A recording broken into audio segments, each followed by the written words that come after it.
All right, so I was not expecting this to blow up nearly as much as it did, but thank you to everyone who watched, commented, liked, or disliked. The feedback is very nice and very welcome. Even if I disagree with you and we get into little scuffles in the comment section, it does mean a lot to me, so thank you very much for that. I don't want to mince words here, so I'm just going to get into the nitty-gritty of it as fast as possible to get my points out there as quickly as possible, because just going off of the YouTube studio stuff, a large portion of people did not even watch to the end, so they're just throwing out their opinions before they even hear me out. To start off, the video in question was not to shame every MO diver. It wasn't to shame anybody. It was to point out the ridiculous behavior, the tantrum throwing by a very select few in the community, and the very undue hate a lot of people have towards people who don't always play the MOs or don't want to play the MOs. It was not intended to call you out as a person if you enjoy the MO or you would like more people to engage with it or you want people to play the community element because that's a big portion of the game or very important to you. That wasn't talking about you. I'm talking about people that conflate an in-game functionality and, again, an optional part of a game. No matter how much you want it to be a requirement, it's simply not. At no point is it stated that it is a requirement or that it has to be done. That's what I'm getting at. There is simply nowhere in the game that it says this is a requirement. That's all.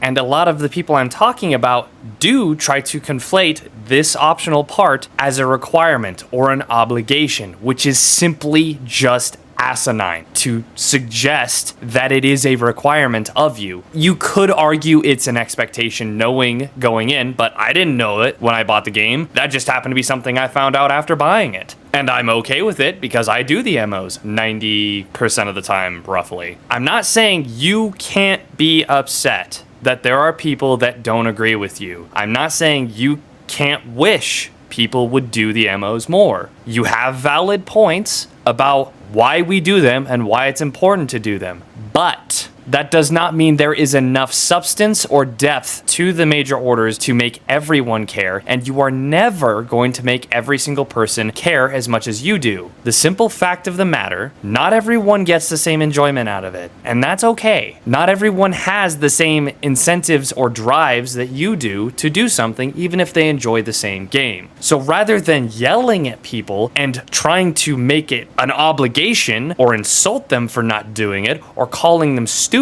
or throwing labels around, why don't we come up with solutions that can actually solve the problem to make everyone happy? That's what I'm trying to get at, is these specific people are not doing that. It was not constructive. I was countering their points with the most basic fundamental idea that games are for fun, and if I don't find X thing fun, I'm not going to engage. I don't think that's unreasonable. But moving on from that, let's finally talk about what we can do to make the situation better. Solution number one. We went over a couple of these in the previous video, but I want to reiterate it because people, again, didn't watch to the end, so they didn't get this information before commenting and disagreeing with me. I want more people to play the MO. So how can we do that? Give better incentives. Straight up, just better rewards for doing so. Not every major order has to have a cape or a cosmetic or anything like that just for playing it. I think major story beats like the Super Earth one and Malevelon Creek should, and there should be a lot more incentives like that when it counts and when it's appropriate. What I am referring to is something simple, whether it be more than just medals, because I know there's a lot more newer players in here as of the Super Earth update, so let's throw in rec slips, a little bit more XP, samples, just something beyond medals, a little badge to go next to your name, something cosmetic of any kind, again, not for all of them, but some of them, and major story beats wouldn't go horribly, I don't think.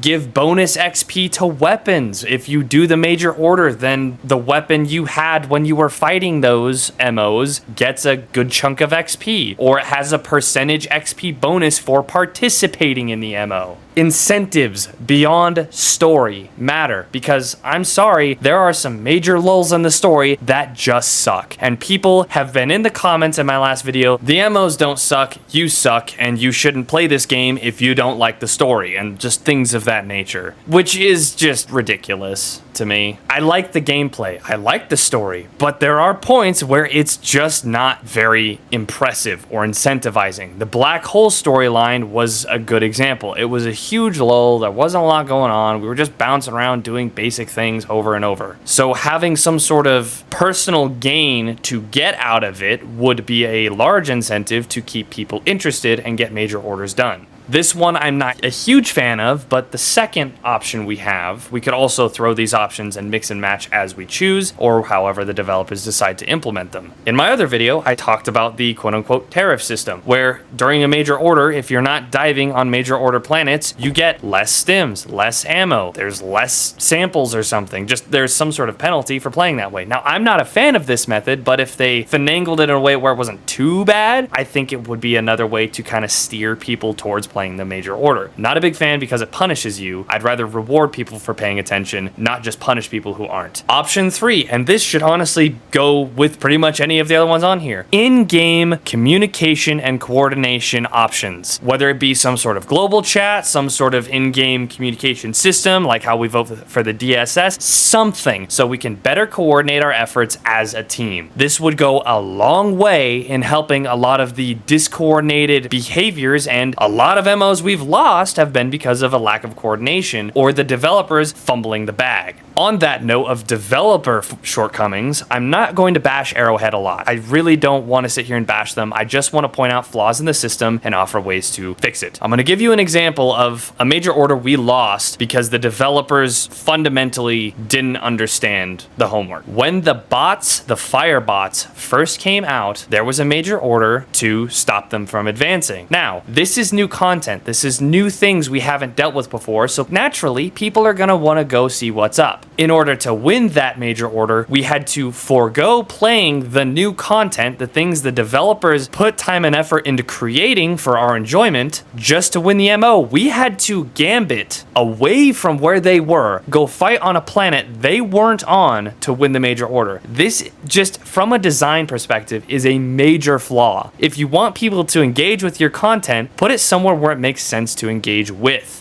That's just one example of how Arrowhead kind of dropped the bag, and people got mad at the players for wanting to simply experience the new things the developers took the time and effort to make for us. And that's somehow a bad thing. When, again, the reward for ignoring new content was just medals. We shouldn't be going the route of ignoring new content just to satisfy the in-game narrative or winning the major order. Now, that is the overall goal, yes, but at the end of the day, I go back to this again, games are meant to be enjoyed. And if I have to skip over something that I get to experience and enjoy just to satisfy the narrative, it's going to be a lot less appealing. That's the simple fact of human nature, and I didn't get much out of that by ignoring it. So I didn't dive there. I dove where the new stuff was, and people got mad. Another thing I would like to point out is if we went the route of just railroading people where they have to do it, they can't go anywhere else, or they're punished for not doing it,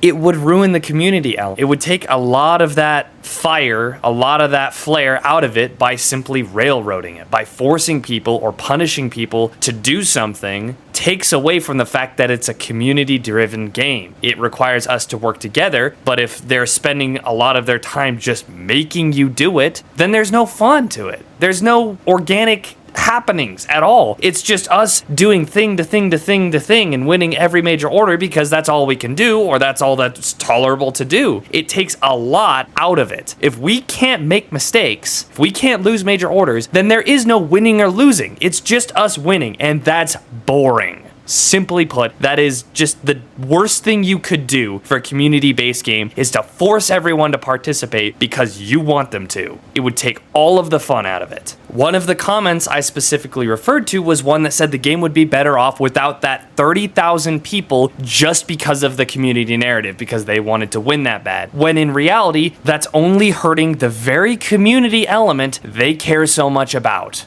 Gatekeeping it, turning people away, being hostile because you're not getting your way, and proving that the toxicity in the community is very much real and not just a stereotype. That's the problem here. By doing what they are doing, they are actively working against what they want. Rather than offering solutions or, again, having some sort of incentives, they bully, insult, try to manipulate, and gaslight people into believing it is their job, their role, their obligation to satisfy everyone else's needs and forego their own, when at the end of the day, this is a video game that people paid for to enjoy. And when you sit there and sling shit like that and try to gatekeep it in such a way, you're only hurting the community element you are trying to push for. You are not trying to middle ground it. You are not trying to come to a solution. You are simply berating and insulting others for not agreeing with you. And at the end of my video, which a lot of people didn't get to, I was talking about possible solutions to get what you want, which is more people engaging with the major orders and engaging with the community element. I argued for one side, and then I argued ways to make that one side more receptive and more willing to do other things outside of what they personally enjoy, because they actually would have an incentive, a reason, a personal gain to go do so. And it would only help you.